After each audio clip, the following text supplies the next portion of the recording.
Le të shkojmë në fjalën e Perëndisë sot dhe ajo që kemi nisur në seria që kemi nisur në fakt, është seria për te frikës. Është mjaft e rëndësishme për të kuptuar këtë seri, sepse Bibla na mëson shumë për frikën. Edhe ne si njerëz kemi frikë. Edhe Perëndia di që ne si njerëz kemi frikë, edhe ai dëshiron që të na jap zemër edhe të kapërcejmë frikrat. Edhe frikrat janë të ndryshme, secili përballet me frikra nga më të çuditshme faktikisht. Kështu jetojmë, është natyra e njeriu që ka frikë. Edhe javën e kaluar ne folëm se si mund të kapërcejmë mëkatin. Sepse ka mjaft njerëz që në një mënyrë apo në një mënyrë tjetër mëkati skllavëron. Ose i mban robër duke krijuar varësi, vese, edhe duke i lidhur me litar, edhe ata duken sikur nuk çlirohen dot nga mëkati. Por ajo që dua të them është ka fitore mbi mëkatin, ne pam atë herën e kaluar. Përsa sot dua të flasim për te frikës ka fitore për të mposhtur gjigantët. Edhe ashtu si mëkatet janë të shumta dhe gjigantët faktikisht janë të shumtë. Edhe ka lloj gjigantësh që përballemi në jetë, na dalin përpara, edhe mund të jenë mjaft të lartë. Mund të jenë 7 gjerë, 7 lartë, nuk tunden si një mal. Bibla na tregon që ushtria e Izraelit u përball me një gjigant tek e parë Samueli 17. Edhe Bibla na tregon që 40 ditë rresht ushtria e Izraelit janë mbati nga ai gjigant. Dhe nëse shikoni me kujdes e parë Samueli 17, tregon që nga kampi del një kampion, një gjigant, që është Goliati. Është një histori e njohur kjo. Por gjigantët shkaktojnë tmerr dhe nuk janë të lehtë. Edhe Bibla na tregon që edhe kur Izraeli do hynte në tokën e premtuar, ai dërgoi 12 zbuluesi. Dhe kur dërgoi 12 zbuluesit, ata pan vendin ishte i mirë siç Perëndia kishte premtuar, rrite mjalë, qumësh, edhe ishte vërtet një bekim toka që Zoti u dha Izraelitëve. Por ata pan që kishte gjigant, kishte njerëz shtatlartë. Edhe Bibla na mëson që 10 prej tyre u trembën nga këta gjigantët. Edhe u friksuan aq shumë, se edhe kjo frikë u përshua tek populli i Perëndisë. Edhe të tërë u dekurajuan, edhe thanë nuk do të shkojmë andej se do të na vrasin ne dhe fëmijët tanë. Edhe te Numra 13:33 thuhet dhe atje pam gjigantët. Kjo është dëshmia e zbuluesve. Bitë e Anakut, të cilët vinë prej gjigantëve. Ne na u duk vetja si karkalesa dhe kështu ishim në sytë e tyre. Edhe gjigantët kanë këtë efekt frike. Po ne i shohim gjigantët edhe më pas. Madje jo vetëm gjigantët, po edhe pasardhësit e gjigantët janë kundër njerëzve të Perëndisë për t'i robëruar ata edhe për t'i friksuar ata. Te para Kronikave 20 thuhet dhe pati përsëri luftë në Gath ku gjende një burr shtatmah që kishte 24 gishta, 6 në secilën dorë e 6 në secilën këmbë dhe ky ishte biri i gigantit. Pra gjigantët dhe pasardhësit e tyre kanë qenë mes njerëzve të Perëndisë për t'i friksuar, për t'i robëruar dhe për të prishur punën e Perëndisë përmes tyre. Por që ka diçka demoniake pas gjigantëve në fakt. Po ne nuk përballemi me gjigant fizik. Ne jemi në mbretërinë e Perëndisë, ne përballemi me gjigant frymëror, dhe gjigantët frymëror gjenden në këtë botë. Edhe gjigantët e kësaj bote, sepse kjo botë është nën kontrollin e djallit, nën dominimin e djallit, ai sundon këtë botë, ai në fakt e udhëheq dhe drejton këtë botë. Dhe gjigantët e kësaj bote duken të pafyeshëm, sepse ne i shikojmë me syrin njerëzor ose syrin e mishit. Por për besimin, pra për një njeri që mbahet te Perëndia, te premtimet e Perëndisë, ato janë thjesht hije që zhduken sapo Krishti shfaqet në horizont. Sepse gjigantët mposhten, jo me fuqinë tonë, po me fuqinë e Perëndisë. Edhe sigurisht ka lloj gjigantësh, edhe nëse do të shikojmë në jetën tonë, ne do të vëmë re gigantë të cilët na duken sikur nuk i kalojmë dot. Na duken sikur na mposhtin, na duken sikur na friksojnë. Dhe në fakt, për të qenë sinqert, na friksojnë realisht. Edhe në historinë e kishës shumë njerëz janë përballur me gjigant. Unë do të citoj disa pastor, misionar, për shembull gjigantët e vështirësive.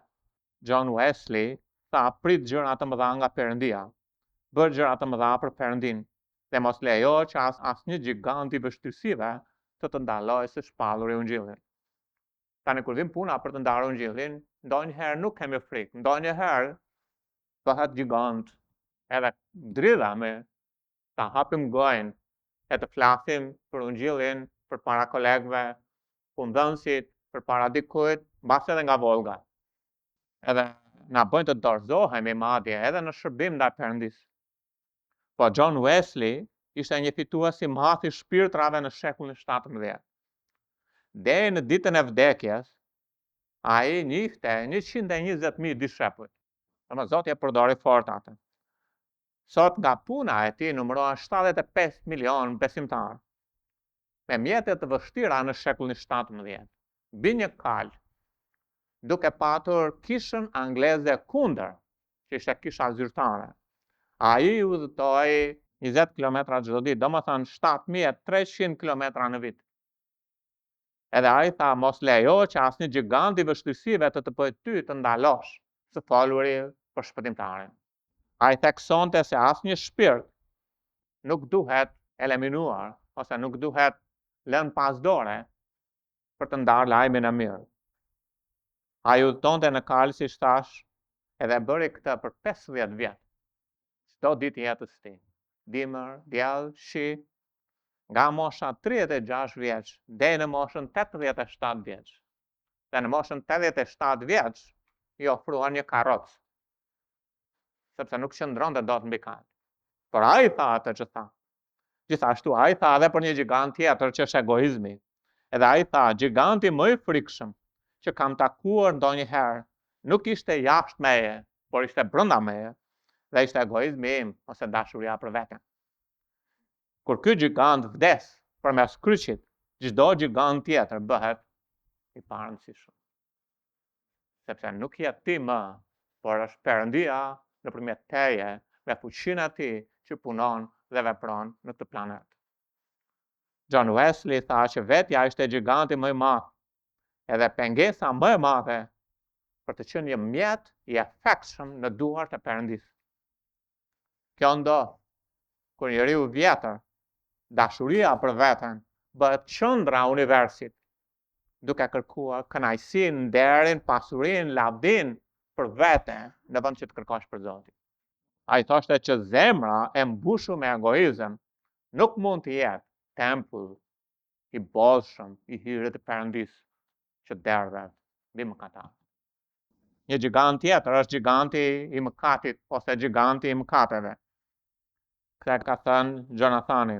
Fuqia e vërtet për të rrëzuar gjigantët e mëkatit nuk vjen nga forca e vullnetit, por nga një vizion i mrekullueshëm i shenjtërisë së Perëndisë që na bën të përbuzim çdo idhull. Mëkati është një gjigant, ne folëm javën e kaluar për këtë, që përpiqet të na mbrojë, përpiqet të na skllavërojë, përpiqet të na mbajë peng për të mos ecur në liri, për të mos i shërbyer Perëndisë.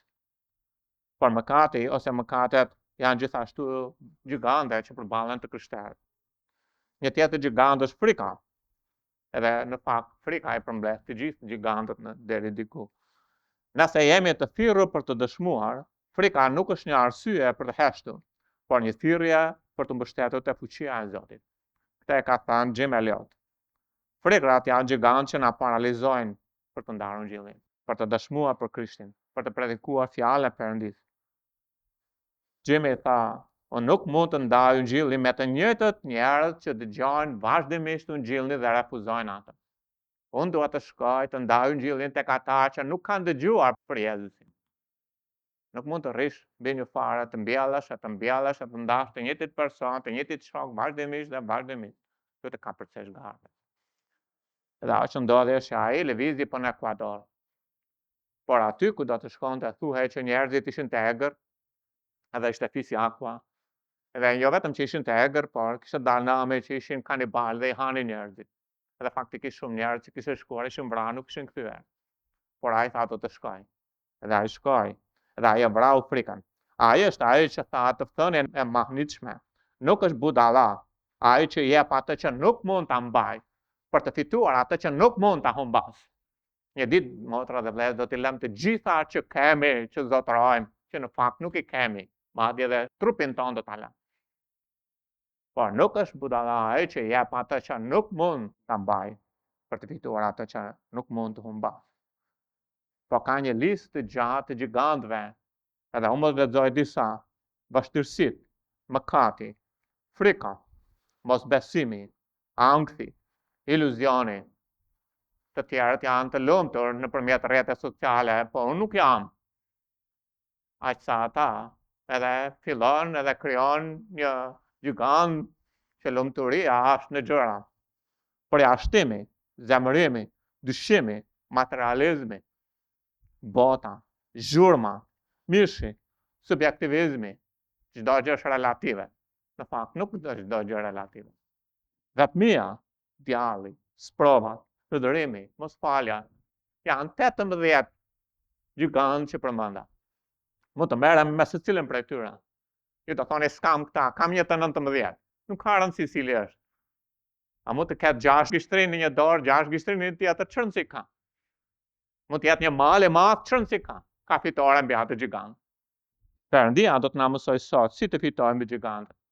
Prandaj, kur të kujtojmë fjalën e Perëndis, ne do të shohim se si Perëndia na jep një rrugdalje, por ka një lajm të mirë, si thash javën e kaluar, dhe një lajm të keq. Lajmi i mirë është që ka fitore mbi çdo gjigant. Lajmi i keq është nuk ka fitore pa Bibla. Vetëm Bibla jep fitore. Dhe nëse e quajmë lajm të keq, sepse nuk është lajmi i keq, është lajmi i mirë, do të thotë Perëndia na ka dhënë fjalën e tij për të fituar, ashtu si mbi mëkatin, për të fituar mbi gjigantët. Dhe ne duhet të përulemi të besojmë Perëndis për të pranuar fjalën e Perëndis. Si e vetmja. Domethënë nuk ka rëndësi cila është lista e gjigantëve që përballesh, po do të përulemi të themi Zot, e vetmja gjë që më nxjerr nga situata, edhe që bën të mundur që unë të mposh një gjigant, është shpata e frymës. Edhe unë kam nevojë për ty, për drejtimin tënd në gigantin tim. Edhe ndoshta ke një gjigant, ndoshta do të përballesh nesër me një gjigant, ndoshta përballen të shkuara me një gjigant, ndoshta aty si fjetur, edhe pastaj në mëngjes si Goliati del përpara dhe pastaj ushtria e mbat, dhe kur ti të del atëherë të zë frika. Por cili do qoftë giganti, ka fitore mbi të. Ata mund të lutemi Perëndis edhe të kam Perëndis të na flas, po jo atë që duam ne, jo mënyrën si duam ne, po atë që ka Perëndia, mënyrën si do Perëndia. Dhe shpesh herë Perëndia ai ka gjëra të thjeshta, po ne duhet të besojmë atij. Le të ulim kokat tona përpara Zotit, lutemi atij. Ati dashur, faleminderit Perëndi. Faleminderit që ti na sjell në shtëpinë tënde. Edhe ti na mësove javën e kaluar Zot fitore. Edhe unë lutem Perëndi që fjala që ti dhe të ngelet në zemrat dhe mendet e njerëzve. Edhe të mund të zbatojnë atë në praktikë, Zot. Sepse vetëm mënyrë se si ne mund të fitojmë mbi mëkatin, ishte ajo që ti na zbulove, Zot. Po ne përulemi para teje sot, Zot, edhe dëshirojmë të shohim prej teje si të fitojmë, Zot. Si të fitojmë mbi gjigantët. Edhe secili nga ne, Zot, në një moment ose në një moment tjetër, ose sot, Zot, janë duke u përballur me gjëra të ndryshme, Zot. Edhe Zot, lutem të na hapësh syt, e të na udhëheqësh, Zot, me anë të frymës së shenjtë, në dritën e fjalës sate. Zot, si të kemi fitoren, Zot. Faleminderit që ti na jep fitore me anë të Jezu Krishtit. Faleminderit Perëndi që fjala jote është një llam në këmbët tona dritë në shtegun tonë. Na drejto sot, Perëndi. Dhe Zot, lutem që se dikush nuk të njeh, Zot, gjëra më të çmuar, më rëndësishme, e vetmja madje për shpirtin e tij është të mund të pajtohet me ty, e të ketë falje, Zot. Edhe kjo falje është në kryqin e Kalvarit. Le të kthej syt nga Krishti, shpëtimtari që vdiq me një vdekje zvendësuese për ta. E të besoj në Jezus si Zotin e vet dhe shpëtimtarin e vet. Zot, lutem Perëndi që më marrësh më përdorë, Zot. Thjesht jam një enë, jam asgjë. Por dua që ti, Zot, u shesh tufën tënde, delet e tua, njerëzit e tu, edhe tu japësh dritë, Zot, im dhe drejtim. Në emër të Jezusit, Zot, lutem. Amen. Amen. Si të fitosh mbi mëkatin, do të jap 3 parime të thjeshta përpara se të hym tek Josueu 1 ose Joshua 1. E para është pranoje realitetin e gjigantëve. Domethënë mos e moho që nuk ke gjigant. Mos e mohoni, nëse ke një gjigant që me të cilën përballesh dhe lufton, kujdo qoftë ajo frika, vetmia, përbuzja, mëkati, vështirësitë, sprovat, çfarë do gjëra që mund të jetë. Është ajo që folëm pak më përpara. Pranohet që ke një realitet që ndërkohë që je duke ecur përpara, përballesh me gjigant. Bibla thot tek ligji për 9, vargu 1 dhe 2. Dëgjoj Izrael, këtë ditë ti ke për të kaluar matanin e Jordanit, që të hysh për të zotruar kombe më të mëdhenj e më të fuqishëm, sesa ti qytete të mëdha të fortifikuara deri në qell. Pra Zoti thot, atje ku do të shkosh në Jordan, do të përballesh me qytete të larta. Dhe vazhdon thot në vargun 2, një popull të madh shtatlar. Bijtë e Anakimëve, që ti njeh, e për të cilët ke dëgjuar të thuat, kush mund të qëndrojë përballë bijve të Anakut? Pra Zoti vet po zbulon që atje ku do të shkojnë ka gjigant. Mos moho realitetin e gjigantëve. Është një realitet i vërtet në përballje me të cilën përballemi ne si të krishterë. Shumë njerëz dhe shtypin gigantin në kuptimin nga brenda, sikur nuk ekziston. Ose si kam parë atë filmin kur ishim të vegjël me fëmijët, ne shihnim ata filmat me 3D kucët. Edhe ata filmet që se keni parë atë, edhe kur vjen ujku troket e derë, ai darkuci që s'kishte frikë, u fut në krevat. Edhe ndonjëherë ne bëjmë kështu, e mendojmë sikur nuk ekziston, pastaj sa na del, sa vin giganti, me njëherë pastaj. Ka më na dridhen, trupi ynë ka frikë edhe gjithë të gjëra që ki përballemi me ta. Por emërtimi i gigantit, cili do qoftë giganti, është i rëndësishëm. Qoftë kjo, varësia, vetmia, borxhi, tundimi, krizë emocionale, çfarë do gjë që tjetë. Kur e emërton problemit, ti po e nxjerr atë nga errësira në dritë. Dhe vendos në dritën e realitetit që të përballesh me ta. Ashtu si Perëndia tha, do të shkosh, do të përballesh me ta. Dhe dyta është perspektivizo, ose në të ndryshe, shife nga perspektiva e Zotit, jo nga perspektiva e njeriut. Dhe ne kemi nevojë për një optik hyjnore, për të parë gjërat në dritën e fjalës së Perëndis, që ti shikosh të vësh fjalën e Zotit dhe përmes tyre të mund të shohim realitetin e gjigantëve. Sepse kur ne shohim në optikën hyjnore, ajo që ndodhet giganti zvogëlohet, sepse ne shohim Perëndin dhe Perëndia është i madh. Besimi në fakt nuk kërkon giganti për të matur me veten e vet. Besimi kërkon Perëndin që të matet me gigantin. Dhe kur ti beson Perëndis, atëherë ti lë Perëndin që të përballet me gigantin. Ligji për 9:3, lexuam ligji për 1 dhe 2.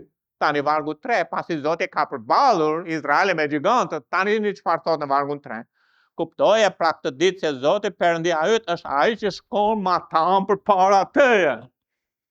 Pra Zoti zbulon gjigantët, Zoti zbulon fortesat, Zoti tregon që kjo është situata, por Zoti thot, ja mund që shkoj përpara teje. Edhe duhet të kuptojmë që është Perëndia ynë. Ai që lëviz përpara nesh. Dhe ne duhet të besojmë Perëndis tonë në këtë përballje me gjigantët. Thot si një zjarr që konsumon.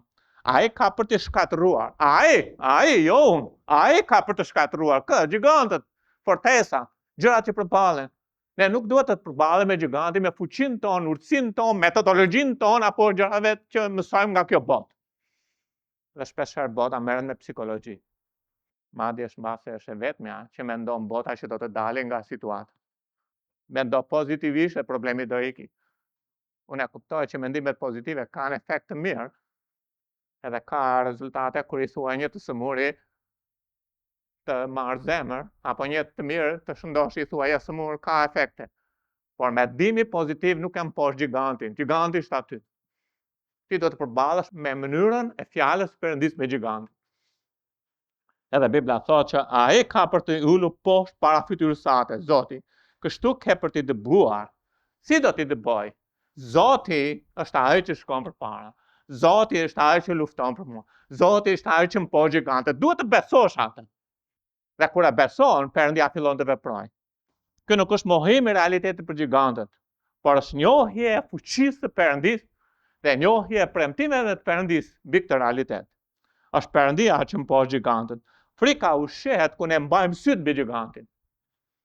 Por kur ajoja që Zoti është me ne, duhet ta besojmë këtë. Sepse kur Zoti është me ne, kush mund të jetë kundër nesh? Dhe Zoti e ka thënë kishës këtë apo jo? Dhe treta është vepro. Përdor mjetet që Zoti të ka dhënë ty, jo të tjerëve. Giganti u shmang nga ushtria e Izraelitit. 40 ditë doli giganti, 40 ditë ushtria e Izraelit iku. Çfarë bëri Davidi? Davidi doli përballë. Por Davidi nuk doli me armaturën e Saulit. Edhe pse ajo ishte një armaturë ushtarake. Davidi doli me mjetet që kishte në dorë, që Zoti kishte dhënë. Pra kur të përballen me gigantin, nuk do të shkosh me mjetet që ka motra jote, vlla yt në Krishtin. Dhe as nuk duhet të thoni, dëgjoj, unë do të japu mjetet e mia, lufto ti me mjetet e mia. Lufto ti me besimin tim. Por ai vetë duhet të besojë Perëndis. Edhe me mjetet që Perëndia i ka dhënë atij. Dhe Davidi mori gur. Dhe me gur e vrau gigantin. Prandaj është mjaft e rëndësishme të kuptojmë të tre këto gjëra. Është të mos e mohojmë realitetin e gjigantëve. Por ta shohim gigantet nga perspektiva e duhur, me optik hynore, me fjalën e Perëndis. Edhe të dalë përpallë tyre me mjetet që Perëndia na ka dhënë. Duke i besuar Zotit, sepse Zoti shkon përpara nesh. E dini që nuk është Davidi që vrau giganti për Zotin, por Zoti vrau giganti për Davidin. Veprimi me besim do të thotë të bësh atë që mundesh, duke i lënë Perëndis të bëj atë që ti nuk e mundesh, por ta bëj Perëndia atë që nuk mundesh ti. Kjo është të besosh. Zot, aq sa mundem, aq sa kam në dorë, kam një gjigant, unë do të lëviz duke të besuar ty. Edhe ti do të bësh atë që nuk mundem unë. Ky është besim në fakt. Fitoria nuk vjen sepse jemi të fortë. Fitoria vjen sepse jemi të bindur ndaj Perëndis, duke besuar që ai mposh gjigantët, ai shkon përpara nesh, ai do të shkatërrojë gjigantët. Edhe ta dini, është vetmja mënyrë si Izraeli mposhti gjigantët në Kanaan. Është vetmja mënyrë si ju dhe unë si bitë Perëndis mund të poshtim gjigantën në këtë botë. E vetmja, nuk ka mënyrë tjetër. Është vetmja. Është vetmja. Ose do të besosh, ose nuk do të besosh si ata që vdiqën në shkret të tjerë për 40 vjet, duke thënë fëmijët tanë do vdesin, ne do të vdesim, do na vrasin ku të shkojmë atje. Dhe Zoti tha, juve që nuk më besuat mua, do të vdisni këtu. Po fëmijët tuaj që thanë që të vrasin gjigantët, do të hynë atje, do të shohin dorën time, fuqinë time, forcën time, sepse unë jam një Perëndim. Edhe Perëndia e bëri atë. Prandaj është mjaft e rëndësishme të kuptojmë që gjigantët mposhten nga Perëndia. Por është Perëndia që do të përdor ty me mjetet që ke, duke dalë dhe duke i besuar Perëndis. Në emrin e tij, duke e lënë Perëndis rezultatin final.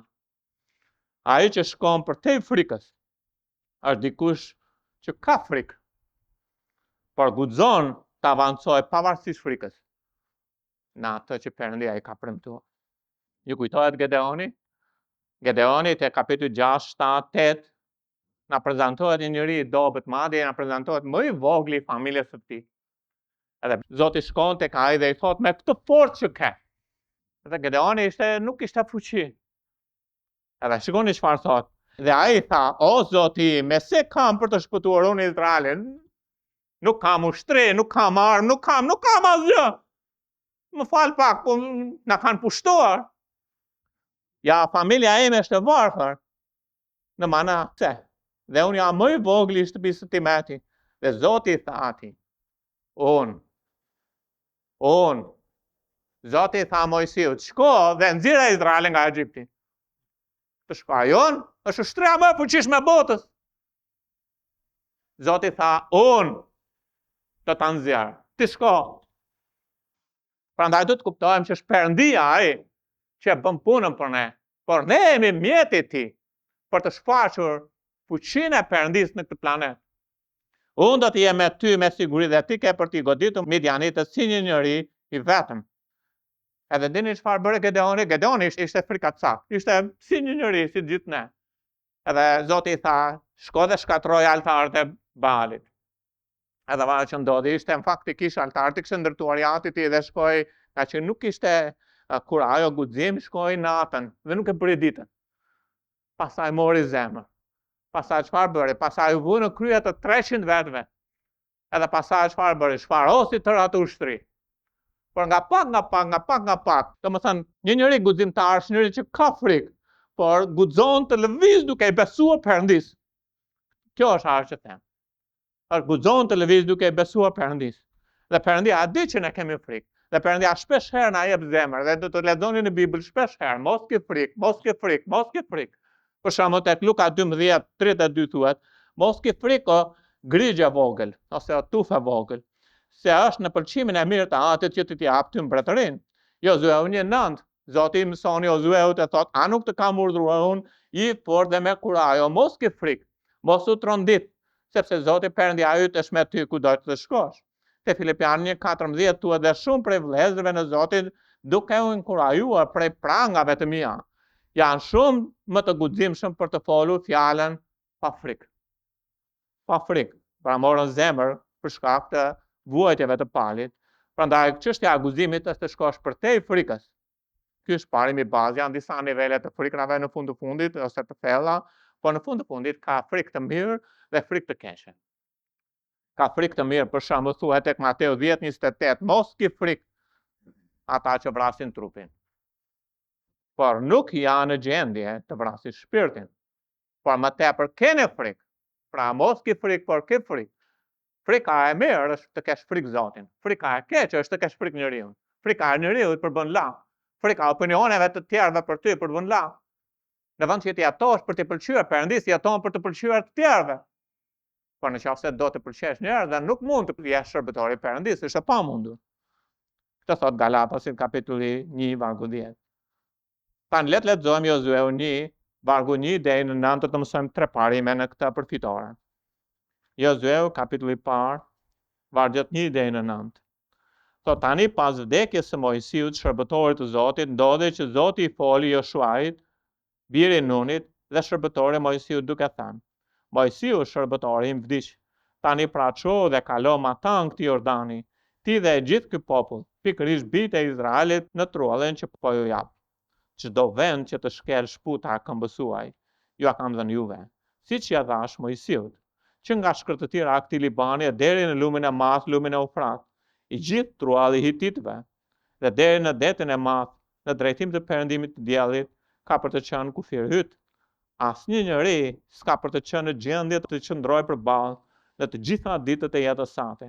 Do të jem me ty, ashtu siç isha me Mojsiun, unë nuk do të dështoj për ty, as nuk do të braktis. Je i fortë dhe merr kurajo, sepse ti ke për t'ia ndarë truallin për trashëgimi këtij populli që ju betova etërve të tyre se unë do t'ju jepja. Vetëm je i fortë dhe me shumë kurajo. Përsëri Zoti përmend përsëri je i fortë, që të vëresh të veprosh sipas gjithë ligjit që të urdhëroi Mojsiu shërbëtori im. Mos u kthe prej ti as në të djathtë, as në të majtë, që të kesh mbarësi kudo që të shkosh. Ky libër i ligjit të mos largohet prej gojës sate, por të meditosh në të ditë e natë, që të vëresh të veprosh në përputhje me gjithçka që është shkruar në ta, sepse atëherë ke për të bërë udhën tënde të mbar dhe atëherë ke për të patur sukses. A nuk të kam urdhëruar unë? Je i fortë dhe merr kuraj. Mos ke frikë, as mos u trondit, sepse Zoti Perëndia yt është me ty kudo që të shkosh. Tani Jozueu është një djalosh i ri. Edhe tani ne folëm që tek ligji për të ri 9:1 deri në 3 ku Zoti tregon që ka gjigante tjera. Ne e dim gjithashtu historinë që 12 zbuluesit shkuan dhe kur ata shkuan, 10 prej tyre u trembën edhe dekurajojnë gjithë popullin, por 2 prej tyre, një ndërta ishte Jozueu dhe tjetri ishte Kalebi, ata thanë le të shkojmë. Perëndia është në gjendje të na japë, ne mund të mposhtim ata. Ata i kishin sytë tek Zoti, ndërsa të tjerët i kishin sytë te gjigantët. Por ja ku është Jozueu? Tani Jozueu më në fund shikon që gjithë brezi njerëzve që nuk i besuan Zotit vdiqën në shkretëtir. Dhe Mojsiu, që ai e kishte parë si një udhëheqës të fuqishëm, edhe që ecste me Perëndin, vdiq është vetëm. Edhe në kohë që është vetëm, ka gjigantët përpara. Edhe kapitulli i parë është si të fitosh mbi gjigantët. Edhe janë 3 udhëzime të thjeshta në këtë kapitull. Sepse te ligji për të ri 9:1 dhe 2 thotë, dëgjoj Izrael, këtë ditë ti ke për të kaluar matani Jordanit. Ata në këtë pikë Jozueu nuk e ka kaluar akoma Jordanin. Edhe kalon më vonë. Dhe kur kalon Jordanin, me besim këmbët e tyre vendosen tek lumi, lumi qahet dhe Izraeli kalon matan lumit në të thatë, ndërkohë që në atë kohë Jordani ishte përplot. Por jemi këtu, dëgjoj Izrael, këtë ditë ti ke për të kaluar martani Jordanit që të hysh për të zotruar kombe më të mëdhenj, më të fuqishëm se sa ti. Pra ka diçka më të madhe, më të fuqishëm. E ky është realiteti gjigante, duken më të mëdhenj, më të fuqishëm dhe janë. Se ne nga ana njerëzore, me forcën tonë nuk i përballojmë dot. Me fuqinë tonë nuk mundemi dot të imposhtim. Edhe Bibla thot, qytetet të mëdha e të fortifikuara deri në qiell, një popull të madh e shtat gjatë, bitë Anakimve, që ti njeh e për të cilët ke dëgjuar të thuat, kush mund të qëndrojë përballë bijve të Anakut? Pra Jozue është pikërisht në këtë situatë. Edhe gjëja e parë që Zoti mëson në ato 9 vargje që lexuam është, së pari është, duhet të mposhtësh gjigantët vetëm duke i besuar Perëndis në premtimet dhe prezencën e tij. Pra gjëja e parë është duke besuar në premtimet dhe praninë e Zotit, sepse thot premtimi i parë thot çdo vend që do të shkel shputa e këmbës. Domethënë Zoti është ai që po i premton Izraelit, kudo që të shkosh dhe të shkelësh, unë ta kam thënë ty, nuk ka ndonjë gjigant që të jetë në gjendje ta marrë. Të përket ty, unë jam Zoti dhe unë jam ai që kontrolloj çdo gjë dhe unë shkoj përpara teje, unë shkoj si një zjarr dhe unë jam ai që luftoj për ty çdo hap që ti hap. Idhe me besim. Apo jo? Edhe thot, asnjëri s'ka për të qenë në gjendje të qëndrojë përballë në të gjitha ditët e jetës sate. Premtim gjithashtu. Pastaj thot, do të jem me ty, premtim gjithashtu. Pra Perëndia i jep Jozueut premtime. Nuk e fut në palestër që të bëj pompa, stërvitje, të ketë muskuj. Perëndia i jep premtime atij. Edhe bazuar në premtimet, Jozueu do të mposh gigantin. Është mjaft e rëndësishme në këtë. Madje Zoti nuk i tha Joshuait, të kam dhënë një ushtri të madhe, prandaj do fitosh. Ai tha, unë do të jem me ty. Ky është i vetmi premtim që duhet Jozueut për të kapërcyer frikën. Kështu që Perëndia ka edhe një plan për jetën tënde. Ai premton ty, unë do të jem me ty. Jo do të merrni fuqi, tha Jezusi dishepëve, kur fryma e shenjtë do të vijë mbi ju. Pastaj gjithashtu ne e dim që fryma e shenjtë ka ardhur tek ne në ditën e shpëtimit. Pastaj thot, shkoni dhe bëni dishepuj. Unë jam me ju.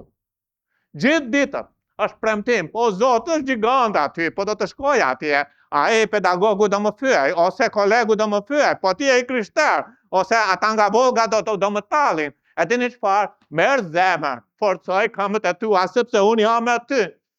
Mënyra se si mund të mposhësh gigantin, nuk ka rëndësi kush giganti, si e ka emrin. Është unë jam me ty. Është premtimi i Perëndis, duhet të besosh premtimit të Perëndis që të kapërcesh frikën. Prandaj Mateu 28:20 thot, duke i mësuar që të vrejnë gjithë këto që ju kam urdhëruar dhe unë jam me ju deri në përfundim të botës. Ka mbaruar bota? Merr frymë akoma? Nuk e ka marrë Zoti mbretërit e botës akoma në duart e veta? Zoti është me mua. Ishte dje, është sot, është nesër. Kur ai të kthehet me ne në ardhjen e dytë, do të marrë mbretërit e botës, ne jemi prapë me të. Por premtimi i Jezusit është me ne. Nëse besojmë që Jezusi është realisht me ne, nëse besojmë realisht premtimeve të Zotit, ne do të shohim sa shumë mundësi që Perëndia ka për ne për ta përdorur. Sepse frika ka ikur. Sa shumë mundësi ka Perëndia për ta përdorur. Dhe Zoti i jep Jozueut jo vetëm kurajo përmes premtimeve të tij, po edhe përmes prezencës së tij, sepse thot unë nuk është vetëm që ta kam dhënë ty tokën, por unë Zoti i qiejve dhe i tokës ishte me Jozueun. Unë, edhe Jezusi që tha, unë kam gjithë pushtetin në qiell dhe në tokë, mua më është dhënë. Prandaj shkoni. Nëse ishte vetëm premtimi, shkoni, po ata unë kam gjithë pushtetin dhe gjithashtu unë jam me ju gjithë ditët.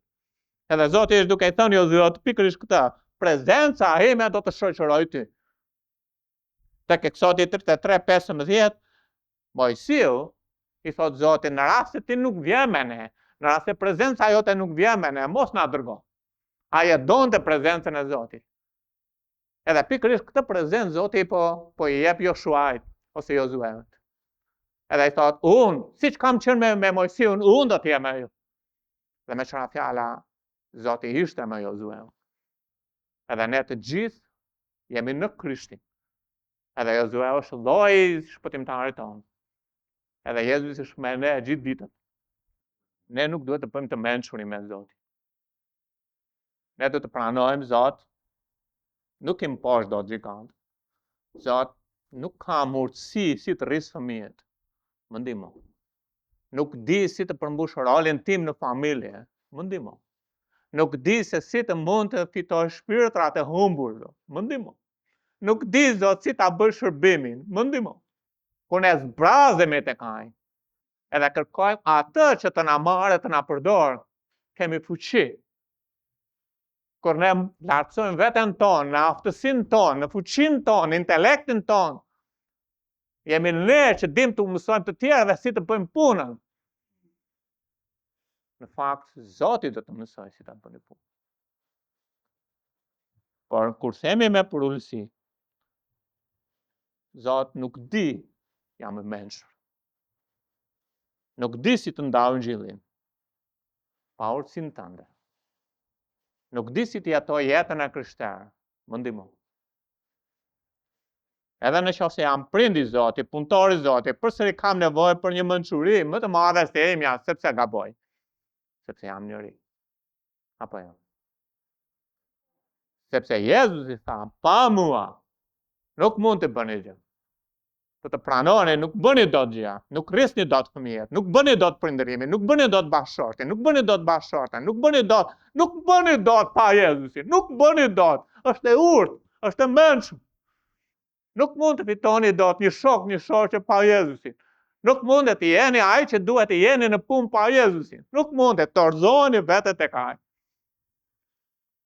Perëndia apo i premton Zoti prezencën e Tij. Zot, pa Ty nuk mundet. Kjo është ajo që do të themi. Ishte njëherë një djalosh që kishte frikë nga bubullimat, nga errësira.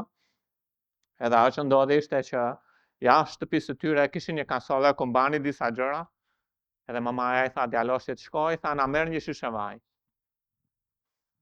Ai kishte frikë bubullimat dhe tha, kam frikë, tha. Dhe mamaja i tha, o s'ki frikë birim, tha, Zoti është kudo, tha dhe Zoti është me ty. Edhe ai nuk besonte. Të dalë, okej, mirë, më tha mamaja, doli deri te deja me fjalët e mamas. Pastaj një vetë tim, një bubullim e madhe. Të kthehem mbrapa, më pret mamaja. Edhe tha, Zot, në qoftë se ti je atje, edhe unë e di që mama tha që ti je atje, ti kudo. Tha, a ma sjell shishën e vajit këtu? Ndonjëherë, ne sillemi si këta fëmijë. Edhe kemi frikë të hedhim hapin. Kemi frikë të besojmë Zotit. Edhe pastaj, ç'a bëjmë? Ne kërkojmë ndonjë mrekulli. E ka ndodhur ndonjëherë? Kam një gjigant përpara. Kam frikë të shkoj. Zoti ka thënë lëviz. Zoti ka thënë shkoj përpara teje. Zoti ka thënë unë jam me ty. Zoti di çfarë kam të... më tregoni mrekulli. Jam besimtar të dobët në mish. Edhe të gjithë pijem në këtë pikë. Në një moment apo në një moment tjetër, po Zoti na kërkon të ngrihemi të ecim me anë të besimit. Por te Hebrejt 13:56, ai ka thënë, unë nuk do të lë, as nuk do të braktis. Ne duhet të besojmë fjalës së Perëndis, duhet të ecim me anë të besimit në fjalën e Perëndis. Ky është një i rritur edhe i pjekur nga ana frymërore. Edhe Bibla thot, vargu tjetër thot, kështu do të mund të them me guxim, Hebrejt 13:6, Zoti është ndihmuesi im. Unë nuk do të kem frikë. Problemi nuk është stuhia apo bubullima. Problemi është frika. Mos më ka lënë Zoti vetëm, mos më ka praktisur Zoti, edhe ja kam këtë hall, këtë problem, këtë vështirësi. Prandaj është mjaft e rëndësishme të kuptojmë që ne nuk kemi frymë frike. Sepse Zoti nuk na ka dhënë frymë frike. Te 2 Timotheu 1:7 thotë se Perëndia nuk na ka dhënë frymën e frikës, por të fuqisë dhe të dashurisë dhe të një mendje të shëndosh. Nuk ka pse të kërkojmë shenja mrekulli. Zoti nuk e ka dizenjuar jetën që të mos ketë stuhi, sfida apo vështirësi. Nuk e ka dizenjuar ashtu. E ka dizenjuar që të ketë ato. Po në mes të sprovave të mos harrojmë që ajo është aty me ne. Edhe në bumbullimat më të forta. Bibla thotë, Krishti në ju shpresa e randit. Dhe edhe shtej frikën nuk do të thotë stuhia do iki. Dhe edhe shtej frikën do të thotë që ti e beson vërtet atë që Perëndia tha, qielli dhe toka kalojnë, por jo Bibla. Ajo është me mua. Çfarë do më bëjë në riu? Edhe ecën pasaj, me kurajo, me besim. Besimi nuk është ndjenjë, por është vendim për t'i besuar Zotit pavarësisht situatës së errët që mund të jetë. Dhe ky besim bazohet në fjalën e Perëndisë. Ku e gjejmë? Nuk do të la, nuk do të braktis. Perëndia është me ty. Dhe nëse Perëndia është me ty, kush mund të jetë kundër teje? Çohu dhe lëviz përpara. Dhe Davidi me kurajo, ndërkohë që gjithë ushtria izraelite iku, Davidi lëvizi me kurajo, me mjetet që Zoti kishte dhënë, po dolin në emrin e Perëndisë. Edhe mbrau giganti. Gjëja e dytë, duke qëndruar pa kompromis në lidhje me Biblën. Pra gjëja e parë është të mbështetesh në premtimet e Zotit, në prezencën e Zotit. Dhe Zoti na ka dhënë të dyja të gjërane në vjatën e re. Gjëja e dytë është të jesh pa kompromis në lidhje me Biblën. Shikoj si thotë, vetëm je i fortë dhe me shumë kuraj që të vëresh e të veprosh sipas gjithë ligjit që të urdhëroi Mojsiu, shërbëtori im, mos u kthe prej ti as në të djathtë, as në të tmajt, që të kesh mbarësi kudo që të shkosh. Pra Zoti po i thotë, mos bëj kompromis me Biblën. Mos u kthe as djathtë, as majt. Bëj atë që fjala thotë. Ne jemi të prirur të duam Zotin që të jetë në anën tonë apo jo. Zot, atë jesh në anën time. Zot, dua të jesh në anën time. Kush nuk e do që Zoti të jetë në anën tuaj? Po Zoti vjen me një pyetje dhe thotë, a jeni ju në anën time? Si e dallojmë ne që jemi në anën e Zotit? Nëse qëndrojmë në shkrimë. Sepse nëse edhe poshtë Biblën, nuk jemi në anën e Zotit apo jo. Pra nëse bën kompromis për Biblën, nuk mund të jesh në anën e Zotit. Prandaj Josueu 5:13 thotë, dhe ndodhi që kur Joshuai ishte pranë Jerikos, ai ngriti syt dhe pa dhe ja përballë qëndronte një njeri me shpatën e tij të ndjerë në dorë dhe Joshuai shkoi tek ai dhe i tha, a je për ne? Më kjo është mënyra se reagojmë ne. A je me mua, Zot? A je me mua? A je për mua? A je për familjen time? A je për fëmijët e mi? A je për mua? Dhe Zoti thotë, po të bëj dhe unë të njëjtën pyetje. Po ti a je për mua? Qa unë jam për tyja? Qëndro sipas fjalës. A je për mua? Hajde në shtëpinë e Perëndisë. Aty mbledh njerëzit. A je për mua? Po. Po jo, po ti a je për mua? Bibla thot, hajde në shtëpinë e Perëndisë. A je për mua? Bibla thot, ndaju gjillën me tjetër. A je për mua?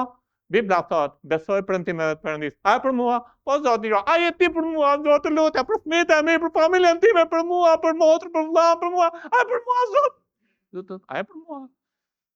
Po ti a je për mua? Mos bëj kompromis me Biblën.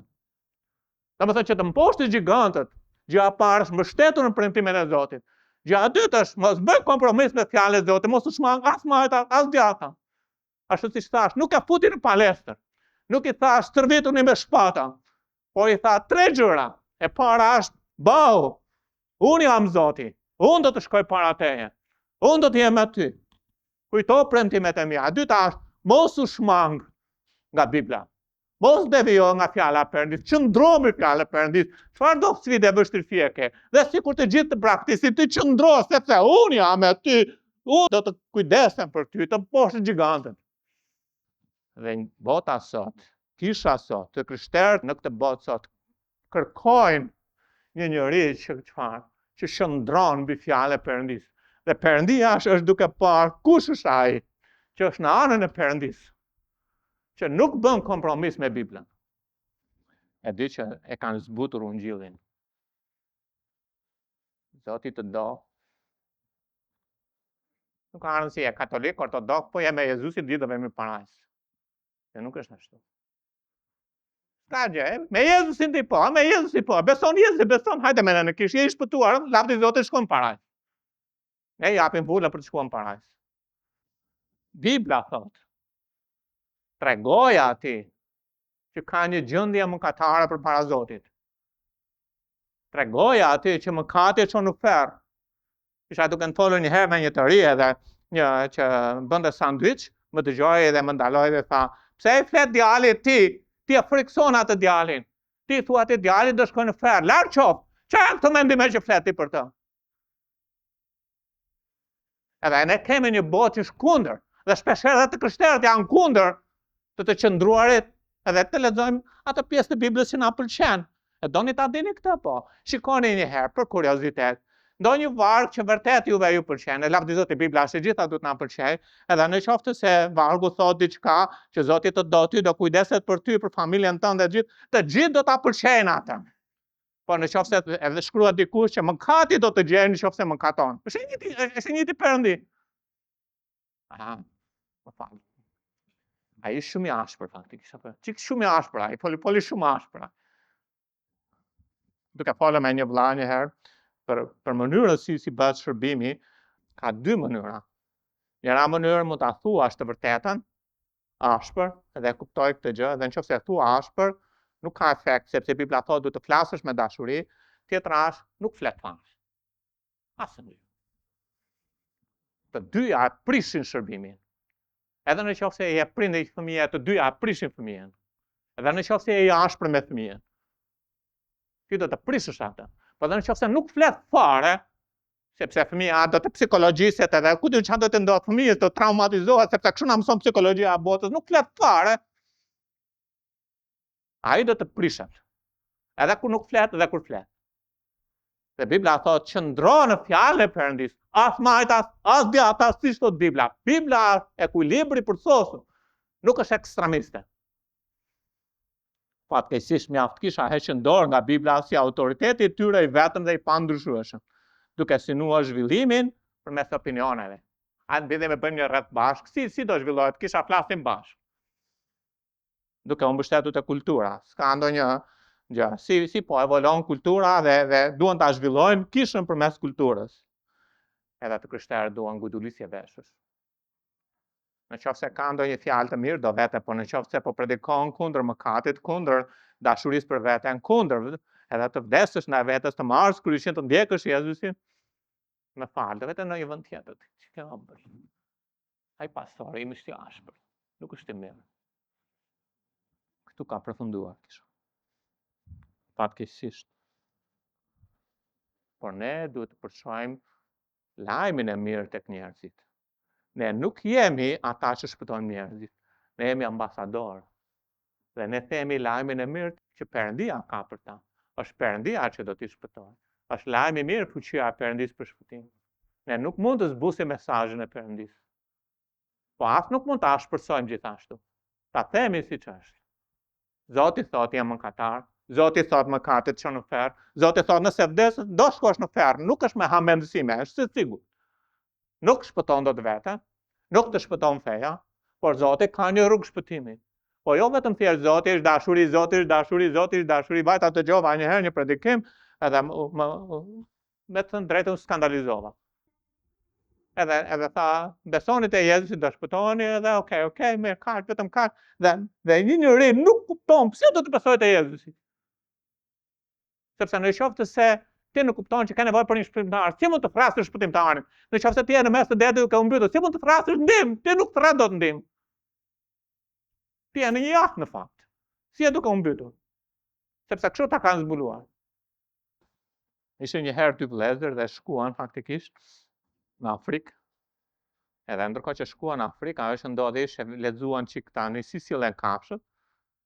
Edhe diku në një libër lexuan që në qoftë se luani vjen drejt teje, ajo që duhet të bësh është rri në vend. Dhe mos lëviz. Dhe luani pastaj çfarë do bëj? Do iki. E mirë, i lexuan këto. Van atje në Afrikë. Edhe ja ku kaluan një ditë, dy ditë, edhe doli një luan. Edhe vllai tha tjetri, tha, mba më çan lexuam librin. Edhe ai tjetri duke dritë, po Luani e ka lexuar librin, se mirë unë që lexova. A di Luani librin? A di që po të shndroj unë nuk duhet më haj mua? Dhe ndonjëherë ne bëjmë kështu. E themi, po bota, a di Biblën? Zoti thot qëndro në atë që thot Bibla. Po ai se ka lexuar Biblën. Ai do më vras, ai do më tall, ai do më haj. Po Zoti thot mos ke frikë. Unë jam ai që jam aty. Po se di Biblën ai. Ka lexuar Biblën ai? E ne bëjmë si këta ty dy vëllezërit. Por Perëndia është ai që na thot, besoj shkrimeve. Mos bëj kompromis për Biblën. Ashtu si Luani që nuk e ka lexuar librin e dy vëllezërve dhe bota nuk e njeh. Dhe nuk e zbaton Biblën. Po nuk duhet na intereson. Sepse vetëm mënyrë për të mposhtur gjigantët është. Hapi 2 nga 3. Mos bëj kompromis me fjalën e Perëndis. Bota ka rregullat e veta, po ne kemi fjalën e Zotit. Kur ne jemi besnik dhe bëjmë atë që na thot Zoti, nuk kemi pse të kemi frikë nga asnjë Luan. Sepse ai që ka shkruar librin, Biblën, ai mbyll gojën Luanit. Amen? Amen. Edhe nuk është fjalë goje, është një realitet. Ishte një kish në Filipine, edhe kishte vënë të emrin e kishës së vet, jo kisha biblike e Durrësit që kemi ne, po kishte vënë emrin çfarë thot Bibla. Edhe në qoftë se do hipja në taksi do thoshte dua të shkoj në një kishë që thot çfarë thot Bibla, ata do të çonin në atë kishë. Kështu e kishin emrin, çfarë thot Bibla. Domethënë ata ishin të interesuar çfarë thon shkrimet. Hapim, do bëjmë. Çfarë thon shkrimet, do bëjmë. Ne do të bëjmë atë që thot Bibla, Perëndia do të mbajë fjalën e tij. Perëndia do të mbajë. Dhe gjithmonë Perëndia ka qenë besnik dhe ka mbajtur fjalën. Provojeni dhe shihni sa i mirë Zoti. Mos u mundoni të ndryshoni mesazhin e Perëndisë që të pëlqejet nga njerëzit. As nuk tha keni të ashpër. Shiko, nëse një njeri është i smur, edhe është duke vdekur, edhe ka kancer, sido që t'ia thuash ti e vërtet a do i dhamba. Thuaja me këngë, thuaja me valle, thuaja si të duash. Tani, nuk mund t'jesh i ashpër me atë që ka kancer, por të ia thuash të vërtetën. Jo, të gjatë, ti ka një problem, po besoj Jezusit, ai do të ndihmoj. Thuaja të vërtetën. Miku im ke kancer. 6 muaj jetë ke do vdesësh. I pushoj zemrën. Shfakt. E ndjen që ka kancerin do vdes. Kur ta ndjej ai, ka ekur pastaj, edhe sa ditë i ka mbetur se orë, kur ta ndjej dhimbjen domos. E ndjen një njeri që është mëkatar, ai do vdes. Thuaja të vërtetë pa kompromis. Nëse ndryshon Biblën, ti po e shkatërron atë që Zoti ka ndërtuar. Bani mesazhe të pastër, të pandryshuar. Një nga sulmet më të mëdha që përballet një pastor është të ndryshoj mesazhin që të pëlqejë njerëzve. Një nga sulmet që tjerët i bëjnë pastorit ishte shumë i ashpër. Në fakt, puna e pastorit, nëse vërtet ka frikën e Zotit, nuk është të jetë i ashpër me delet. Është të ndihmoj ato, të laj ato, të udhëzoj ato në rrugën e duhur. Sepse ne jemi egoistë, na pëlqen vetja, nuk duam të vdesim ndaj vetes, kjo është çështje tjetër. Po nëse zbusim ungjillin e hirit të Perëndisë, sepse njerëzit nuk duan të vërtetën, ne i kemi çuar ata drejt ferrit. Zoti tha Josuet ka përcjell frikën 1, duke poshtë gjigantët, duke besuar në premtimet e mia dhe në prezencën time. 2, mos bëj kompromis me Biblën. Dhe treta e fundit është, ndiq modelin e suksesit biblik. Ndiq mbarësinë ose suksesin e vërtetë. Dhe thot, ky libri i ligjit mos të largohet prej gojës sate, por të meditosh në të ditë e natë, që të vëresh të veprosh në përputhje me gjithçka që është shkruar në të, sepse atëherë ke për të bërë udhën tënde të mbarë. Kur bëhet një udhë e mbarë? Sipas Biblës, kur ti qëndron në fjalën e Perëndisë. Dhe atëherë ke për të patur sukses.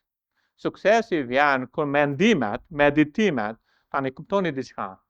Suksesi nuk ka të bëjë me faktin të gjërave që ne bëjmë për Perëndin. Ta them edhe një herë këtë. Suksesi nuk matet që ne ftuam 100 njerëz në kamp. Nuk është ky suksesi. Megjithëse lavdi Zotit në qoftë se vjen 100 fëmijë në kamp. Atë nuk është sepse ne bëm 7 kampe me nga 2000 njerëz. Nuk është në gjërat që ne bëjmë për Perëndin. Si vjen suksesi biblik? Suksesi biblik vjen kur ne jemi ata lloj njerëzish që Perëndia pëlqen të jemi. Pastaj vjen suksesi. Dhe Perëndia pret prej nesh që të jemi njerëzit e duhur nga brenda në mënyrë që të mund të korr suksesin nga jashtë. Sepse po i thot, në qoftë se ti mediton mbi fjalën e Perëndis, domethënë ajo që je nga brenda, je një njeri i drejtë, i pastër, i shenjtë në sytë e Perëndis. Rezultati është ka sukses dhe mbarësi në jetë. Apo e vini re, Jozue 1:8? Shikoni pak tek Psalmi 1:1-3. I bekuar është njeriu që nuk ecë sipas këshillit pa perëndishme, as nuk qëndron në udhën e mëkatarëve, as nuk ulet në ndesën e përbuzëve. Por kënaqësia e tij është në ligjin e Zotit dhe në ligjin e tij mediton ditë e natë. Pra vargu 2 na tregon që një njeri çfarë bën? Ai kënaqet në fjalën e Perëndis. Nga brenda ai mediton mendimet e tij, sepse Bibla thotë që ashtu si mendon një njeri ashtu është. Atë për shkak sepse ai mediton mbi fjalën e Zotit, edhe çfarë? Dhe mendimet e Perëndis, edhe Zoti e ka transformuar atë nga brenda. Për shkak të sepse ka lejuar Perëndin ta ndryshojë nga brenda, për shkak të asaj që ajo është nga brenda, për shkak të asaj që është në vargun 2, ka një rezultat në vargun 3. Edhe rezultati në vargun 8 do të jetë si një pemë e mbëltuar pranë lumenjve të ujit. Domethënë ai është i gjallë, ai ka jetë, ai ka freski, ai është një njeri me të vërtetë që është i kënaqur dhe i plot me Perëndin, ai është një njeri i lumtur, ai është një njeri i bekuar. Dhe pastaj thot, prodho frytin e tij. Pra fryti nuk u prodhua sepse bën 7 takime me nga 7000 njerëz. Nuk u prodhua nga ky fryti. Fryti u prodhua për shkak të asaj që ishte. Dhe ai ishte një njeri që çfarë? Në prezencën e Zotit jetonte përpara tij me një marrëdhënie të ngushtë me atë. Një njeri që i pëlqente Perëndis nga brenda, dhe për shkak se i pëlqente Perëndis nga brenda, prodhon frut. Për shkak se i pëlqen Perëndis nga brenda, ai bën çdo gjë të mbarë. A shihni rrugën e suksesit? Kjo është rruga e suksesit. Për shkak të asaj që ai është, shkakton sukses. Jo për shkak të gjërave që bën. Mund të dalim të mërkurë për një gjyqëzim, lavdi Zotit, por në qoftë se ne nga brenda nuk jemi ata lloj njerëzish që pëlqejnë Perëndis, ne do vazhdojmë të punojmë. Mbasi Zoti do nderoj fjalën që del nga goja jonë. Po frutshmëria, begatia, bollëku, jeta e lumtur dhe bekuar dhe e gëzuar në Zotin nuk vjen nga gjërat që bëjmë. Vjen nga ajo që jemi. Prandaj që të mposhtësh gjigantët, e të kesh fitore mbi çdo gjigant, nuk mund ta bësh ku lë mishin të jetojë dhe kontrollojë jetën tënde. Po kur je i dorëzuar tek Zoti, edhe gjen kënaqësi në fjalën e Perëndis, edhe mediton ditën natë mbi të, atëherë do të kesh jetë. Atëherë do të mposhtësh gjigantët. Atëherë mbarësia do të shoqërojë, dhe mbarësia shoqëroi Jozueun dhe ai mposhti gjigantët. Fitoria mbi gjigantët nuk është në mënyrën si ne mendojmë, në mënyrën si Bibla mëson.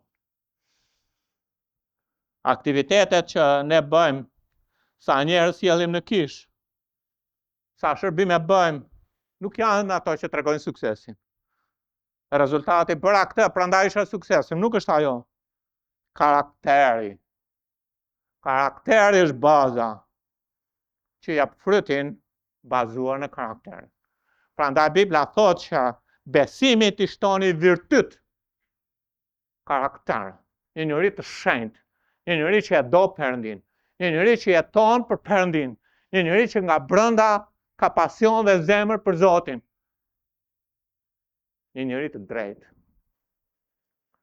Nëse përpiqesh të bësh gjëra të mëdha, pra të bësh punë, pa që një njeri i perëndishëm, atëherë suksesi është i rrem, mashtrues, i përkohshëm, do lind si një lule kështu, do fahet me njëherë. Nuk do qëndroj. Nga vjen prosperiteti një peme? Nga rënjët që i ka në ujëra. Ka gjallëri, ka jetë. Pra pema nuk do t'jap kurrë fryte të mira nëse rënja e saj ka probleme. Rënja është ajo që jemi, që shehemi, nëse kujdesesh për rënjën, fryti do vi vetë. Nëse kujdeseni të jeni nga brenda njerëz që i pëlqeni Perëndis në perëndishmëri, Perëndia do ju jap fryt në mposhtë gjigantët. Kapni rëndësinë e Josueut 1:8. Përpara se Josue të fitonte betejat e tij që ai e bëri, ai duhet ishte një njeri që mendimet e tij, meditimet e tij, gjithçka që ishte sipas fjalës së Zotit. Një njeri që i pëlqente Perëndis nga brenda. Suksesi i tij ushtarak ishte thjesht pasojë e karakterit të tij. Ta them edhe një herë, suksesi i tij ushtarak ishte pasojë e karakterit të tij, sepse ai ishte një njeri që përkiste Perëndis, që jetonte në prezencën e tij. Mos u mundo të bësh gjëra të mëdha për Zotin përpara se të jesh një njeri i madh i perëndishëm në mendime, i shenjtë, në veprime përpara Perëndis. Mos u fokuso te presioni për të prodhuar rezultat, po fokuso te personi për të transformuar në imazhin e birit të Perëndis. Ishte një herë një predikues, ai predikonte në kishën e vet, e u dëgjua që do të vinte mbreti i Anglisë. Edhe mbreti i Anglisë njihej si një mbret i ashpër, që nëse nuk i pëlqente fjala që thoshte të hiqte kokën. Edhe ai pati frikë do vi mbreti të dëgjojë, se mbreti kishte dëgjuar që ai predikon. Edhe tha gjithë javën ishte në siklet me gjithë këtë gjë, po ndërkohë që ai do të vinte, edhe ai po përgatiste mesazhin dhe kishte frikë, u kujtua që mbreti u lej gjithmonë në karrike, mbreti i mbretërve, sepse Bibla thotë Jezusi është në shtëpinë e tij, në kishën e tij. Ai ecën midis 7 shandanëve, 7 shandanët janë 7 kishat apo jo. Ai qëndron në kishë. Edhe ndërkohë që ai u fokusua tek mbreti i mbretërve, atë mbreti Henry VIII u bë i vogël. Edhe ai predikoi atë që Zoti kishte për të thënë. Frika e njeriu të përbën një lak. Kushdo që vë besimin në Zotin do të jetë i siguruar. Josue 1:9, a nuk të urdhrova unë? I fortë me kuraj. Mos ki frikë, as mos sot të kundrejt, sepse Zoti Perëndia yt është me ty kudo që të shkosh. Si të fitosh me gjigantët? Janë të frikshëm, janë. E pohoj, janë një mal që nuk tunden, janë. Por ka një rrugë për të fituar mbi gjigantët. Dhe Zoti na dha 3 gjëra, sipas fjalës, që të mposhte gjigantët. Është Zoti do që të mbahemi te premtimet dhe prezenca e tij. Ai ka premtuar, nuk do të lë. Ai ka premtuar, nuk do të braktis. Ai ka premtuar, jam me ty gjithë ditën. Edhe ka shumë premtime në Bibël, mbau të premtimet të prezenca e Zotit. E dyta është, mos bëj kompromis me fjalën e Perëndis. Qëndro në fjalën, besoj fjalës. Mos u shmang as majtas, as djathtas. Mos e zbusni ungjillin. Dhe e treta është, ndiq rrugën e suksesit. Rruga e suksesit nuk është të stërvitesh ushtarakisht. Nuk është të bësh stërvitje edhe të marrësh të mbledh të mobilizosh ushtarë, të grumbullosh sa shumë njerëz më të grumbullojnë. Rruga e suksesit vjen duke shkuar në luftë nëpërmjet atij personi që i pëlqen Perëndis. Pra kur unë jam një lloj personi që i pëlqej Zotit, duke medituar mbi fjalën e Zotit ditë e natë, nuk është vetëm thjesht një gjë e mirë, ti je i lumtur, ti je i bekuar. Të qëndrosh në fjalën, të lexosh fjalën, meditosh me fjalën, të lësh Perëndin të transformojë në imazhin e tij. Ti je fitore mbi gjigantët. A dini pse nuk fitojmë ne? Për shkak të 3 arsyeve. Unë kam stres, unë kam ankth, unë kam problem, unë kam shqetësim, unë kam borxh, unë kam këtë, unë kam atë, unë kam këtë, unë kam mosbesim, unë kam kështu, unë kam ashtu. Nuk fitoj dot, nuk fitoj dot një shpirt, nuk po ecë shërbimi im, nuk kam këto gjëra, nuk kam atë gjë. 3 gjëra në poshtë. 3 gjëra. Besoj premtimin e Zotit. Mos bëj kompromis me Biblën. Je ai lloj personi që i pëlqen Perëndis, duke u zhytur në fjalën, duke medituar mbi të ditë e natë. Dhe të ulem kokat, lutem.